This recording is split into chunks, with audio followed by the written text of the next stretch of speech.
परीक्षित, भगवान इसीलिए चुप रहते थे क्योंकि ये जो शिशुपाल था वो भगवान की बुआ जी का सगा बेटा था। भगवान की बुआ जी थी, उनका लड़का, उनका शिशुपाल जब पैदा हुआ था, जिस दिन शिशुपाल पैदा हुआ तो शिशुपाल के 4 भुजाएं थी, 4 हाथ थे। तो जब संत इसका नामकरण करने के लिए आए तो संतों ने देखा कि इसके तो 4 भुजाएं हैं। संतों ने बताया कि माता जी आपका ये पुत्र पैदा हुआ है 4 भुजाओं वाला, तो जिसके हाथों में आपका ये पुत्र जाएगा और उसके हाथों में जाते ही, जिसके हाथों में जाते ही इसकी 2 भुजाएं नष्ट हो जाएंगी, 2 भुजाएं कट जाएंगी, आप समझ लेना वही इसका काल बनेगा, वही इसको मारेगा। तो बुआ जी ने तुरंत ही सारे रिश्तेदारों को आमंत्रण दिया, बारी बारी करके सबकी गोद में शिशुपाल को दिया। वहां पर कृष्ण भी उपस्थित थे। अब कृष्ण के हाथ में ही जैसे ही शिशुपाल गया, शिशुपाल की 2 भुजाएं कट गई। अब 2 भुजाओं वाला शिशुपाल बचा, 2 हाथ बचे। तो माता जी ने कृष्ण से वचन ले लिया कि देखो हम तुम्हारी सगी बुआ लगते हैं, ये शिशुपाल तुम्हारा भाई है, क्या तुम अपने भाई को ही मारोगे? क्या तुम्हें अपने भाई को मारने में शर्म नहीं आएगी? तुम अपने भाई की ही हत्या करोगे क्या? कृष्ण बोले देखो बुआ जी, जिसकी मृत्यु जिसके हाथों से लिखी होगी वो तो होगी ही, उसमें हम कुछ नहीं कर सकते। पर कन्हैया बोले कि कोई बात नहीं, फिर भी हम शिशुपाल की 100 गलतियां माफ करते रहेंगे। अगर इसने कभी भी गलतियां की, चाहे भले ही ये हमें रोज खरी खोटी ही क्यों ना सुनाए, चाहे ये हमें रोज गालियां ही क्यों ना बके, लेकिन 100 गलतियों तक हम इसे क्षमा करते रहेंगे।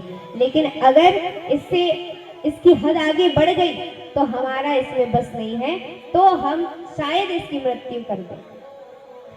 तो महाराज कृष्ण का वचन था,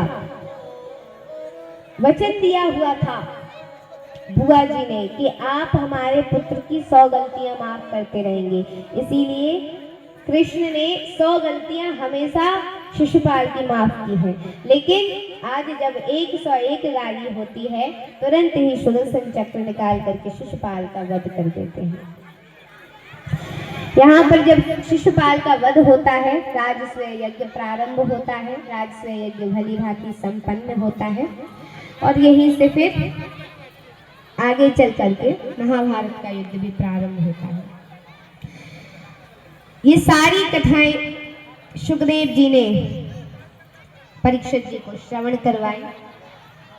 अब बारी आती है, समय की विटंबना है, समय का प्रभाव है कि आज सुदामा जी के मन में तो इच्छा हो रही है कि हम कृष्ण से मिलाएं।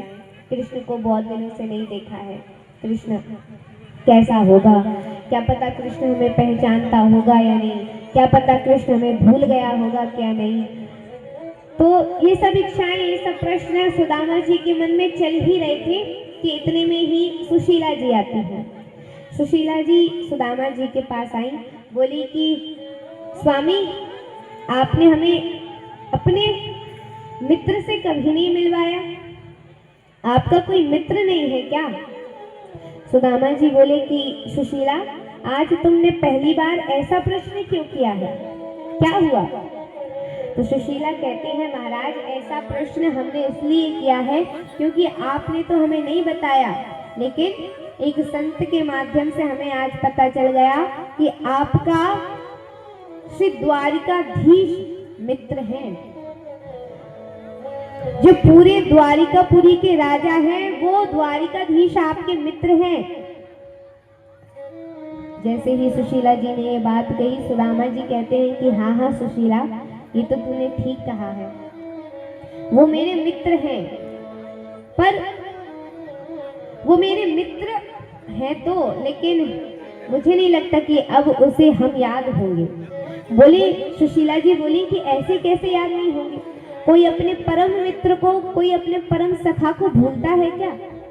भले ही कितना जीवन व्यतीत हो जाए, भले ही कितनी चाहे उसके जीवन में प्रसन्नता आए, विफलता आए, सफलता आए, कुछ भी आता रहे, लेकिन अगर वो ध्यान लगा करके अपने बचपन के दिनों को याद करेगा ना, सबसे पहले उसके मन में परम सखा का नाम